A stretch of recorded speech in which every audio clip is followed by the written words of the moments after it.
Priscila Barbosa é cantora, comunicadora e mestranda em História da Arte na Universidade de Barcelona, na Espanha, onde ela desenvolve um projeto sobre a produção musical brasileira na diáspora.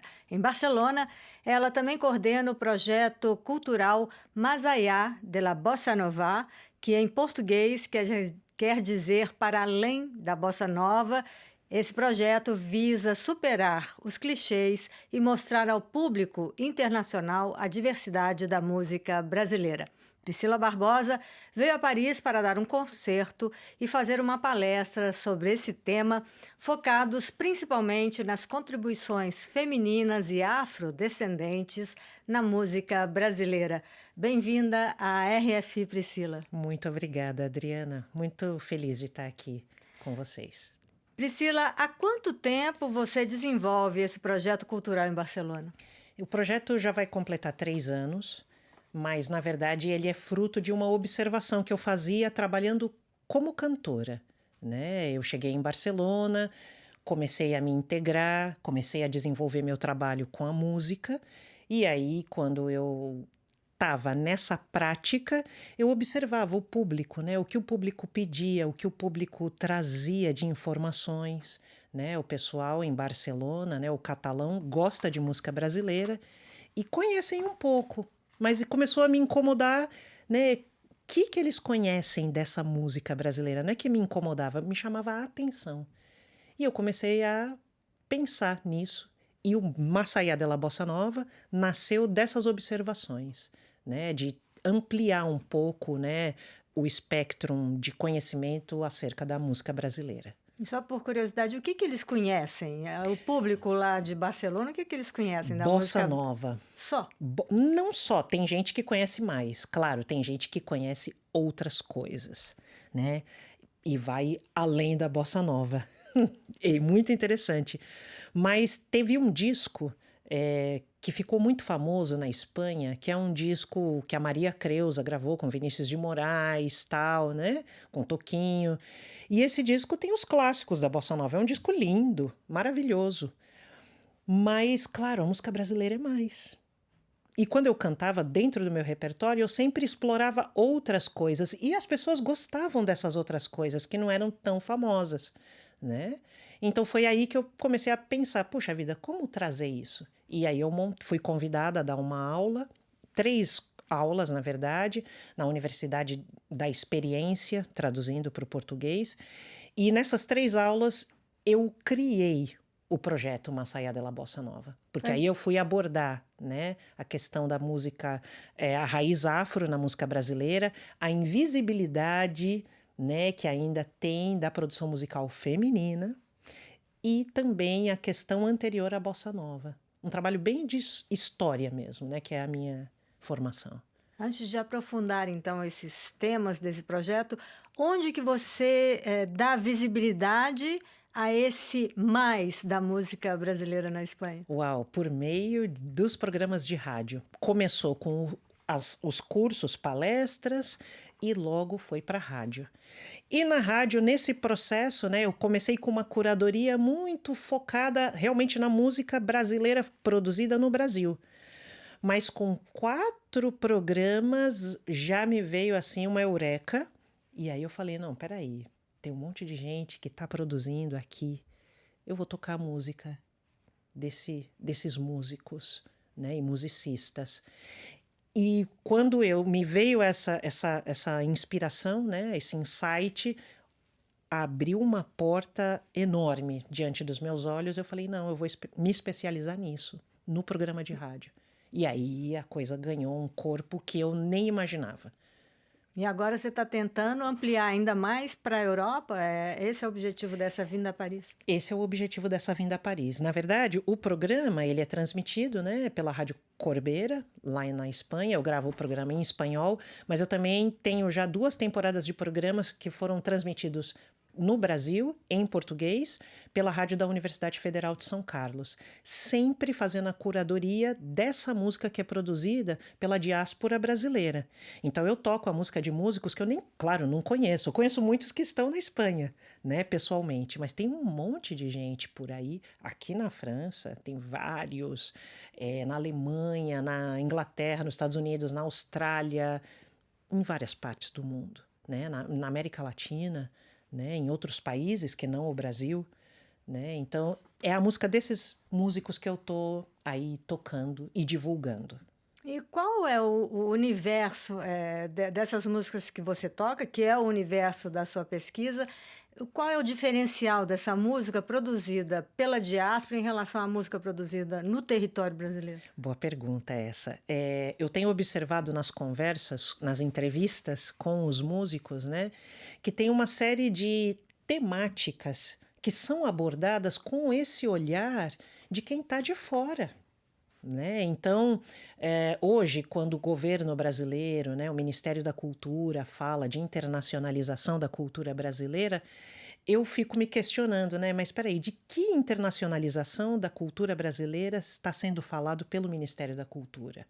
Porque isso já existe e há bastante tempo, né? E eu estou falando disso com base nessa música que dá corpo para esse programa e que me levou para o mestrado, né? Porque invariavelmente eu foi se aprofundando, né, essas pesquisas e, claro, elas me mostraram que eu tinha um material assim que realmente precisava ser visibilizado também de outra forma, não só na rádio, né, mas também assim de uma forma mais acadêmica, formal, por assim dizer.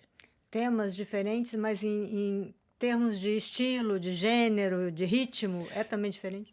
Olha, é vinculado, claro, à nossa cultura, às tradições, né, que dão sustentação para a gente, né, para cada um como indivíduo.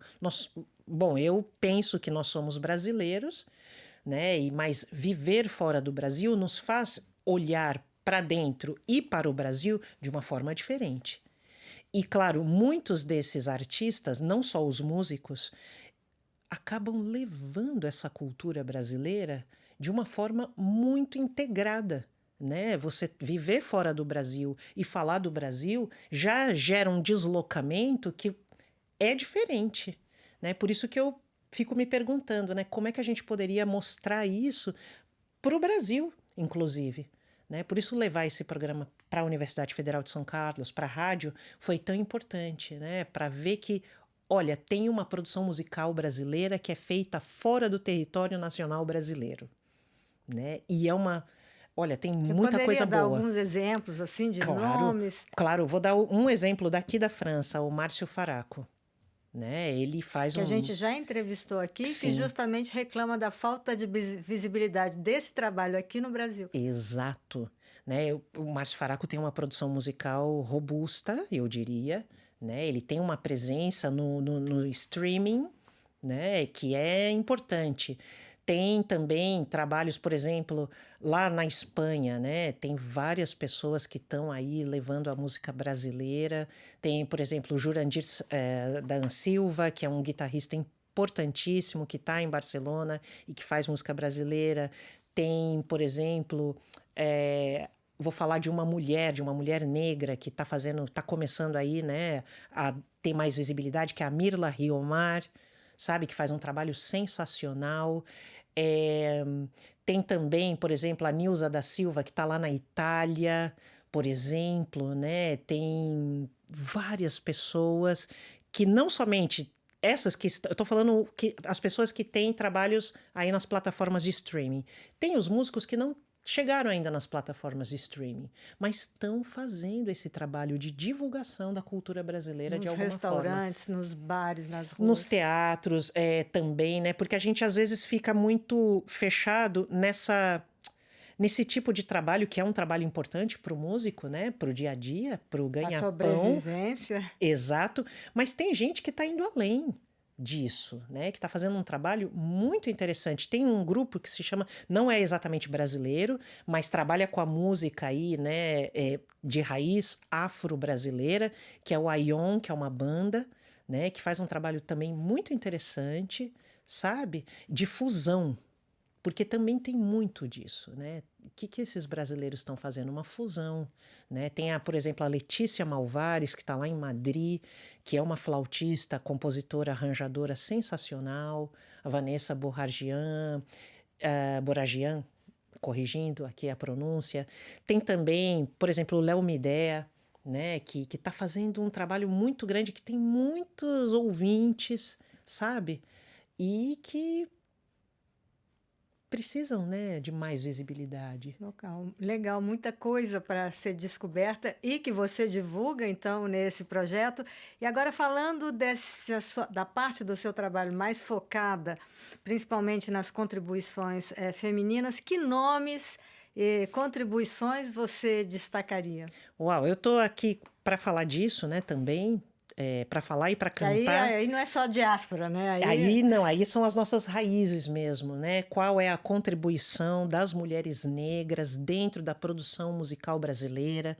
Produção essa que acaba sendo invisibilizada por conta desse racismo estrutural, né? Eu digo estrutural e estruturante, né? Eu trago aqui, por exemplo, a voz e a memória de uma artista que está com quase 90 anos, que é a Laíde Costa, e que só recentemente acabou recebendo aí uma reparação histórica, por assim dizer, né? Porque a contribuição dela para a bossa nova foi excepcional e ela foi invisibilizada, né? Ela foi invisibilizada. Nossa, aí eu falo dessa questão, falo, por exemplo, da Clementina de Jesus, que foi esse farol, né, que descoberta aos 60 anos pelo Hermínio Belo de Carvalho, ela ganha, né, um protagonismo numa época onde só se falava de MPB, bossa nova, ou então a música da Jovem Guarda, Iê, Iê, Iê, né, e tinha outra produção também musical. E a Clementina chega lá fazendo partido alto, jongo, né, cantando aquelas coisas que ela ouvia da avó, da mãe. Uau, ela furou um esquema, né? Falo da Leni Andrade, da Dolores Duran, né? Inclusive a Leni Andrade fala que a musa, a diva que ela tinha era a Dolores Duran. E a Dolores Duran, por exemplo, quando a gente fala de determinadas músicas, um exemplo, né, que é uma das músicas que sempre vai estar no meu repertório, que é a Estrada do Sol. Estrada do Sol é uma música que reconhecidamente é tida assim como uma composição do Tom Jobim. É também, mas quem fez essa composição com Tom Jobim? A Dolores Duran, que teve uma vida breve, só viveu 29 anos, mas deixou um legado de música, de uma elegância, de uma sensibilidade, as letras que ela escrevia, sabe? Então, por que a gente não fala disso? Mas, por exemplo, todos esses nomes que você citou são nomes conhecidos, publicamente conhecidos, mas você acha que eles deveriam ser mais como... Porque, por exemplo, imagina até que existam nomes que contribuíram também e que realmente nem chegaram a ser divulgados. Sim, sim. Por exemplo, tem o trabalho... Tem uma que é muito conhecida no meio dos músicos, mas ela não teve, assim, tanta visibilidade, mas ela é famosa entre os músicos, que é a Tânia Maria, que viveu aqui na França, né? A Tânia Maria é uma pianista, compositora, Jazz, cantora. Uau! Essa mulher tem um trabalho lindo. Tem uma pianista lá no Brasil que ela está fazendo um trabalho, que é o Projeto Tânia Maria, por exemplo, né, que está divulgando. Tem outros pianistas que estão aí reabilitando, né, esse nome, esse grande nome. Né? Mas para falar de novo da França, tem a Maria Aparecida, que foi uma soprano importantíssima. Essa sim foi bem invisibilizada. Uau! Então, no Brasil, como ela optou por vir trabalhar, claro, um repertório de música, né, operística, de música erudita, né? Aqui ela teve uma projeção, ela desenvolveu o trabalho dela, mas lá no Brasil ela foi completamente invisibilizada. Teve uns dias atrás que eu vi que a Rádio do MEC mostrou um pouco do trabalho dela e eu fiquei assim, falei, uau! Isso tem que ser falado, mais falado, né? Mas tem outras também que eu acho que, embora a gente até fale, né? Como você disse, puxa, essas são conhecidas, mas ainda tem facetas do trabalho delas, né? que precisam ser mais conhecidos. Por exemplo, a Amélia de Brandão Neri, que formou muito dos compositores que hoje têm entre 70, 80 anos ou um pouco menos, que está sendo estudada por um querido amigo que trabalha também, eu trabalho com ele é um pianista que está fazendo doutorado lá em Barcelona, o Tiago Marconato, e, claro, ele estuda a Amélia de Brandão Neri, que muitos músicos citam a Amélia, né? Por exemplo, o Francis Haime, o Egberto Gismonti, o próprio Chico Buarque e outros citam, mas por que ela não aparece mais se ela foi tão importante na formação desses músicos, né? E ela tem composições, ela não era só uma pianista, imagina só, né? Ela não era somente pianista e também, imagina, ela fazia arranjos, ela era regente, né, de orquestra. Ela viajou pela América Latina nos anos 40. Então, uau! Tem muita coisa aí que não é falada. Né? Mas Não... que você está revelando nesses projetos baseados em Barcelona, mas que agora você tenta trazer, né, para outros lugares da Europa, como aqui em Paris. Sim, e até querendo me conectar com esses músicos que estão aqui, né, também, para conversar com eles, para ouvir as histórias, né, desses músicos também, que é muito importante, né? Muito obrigada, Priscila Barbosa. Muito obrigada a você.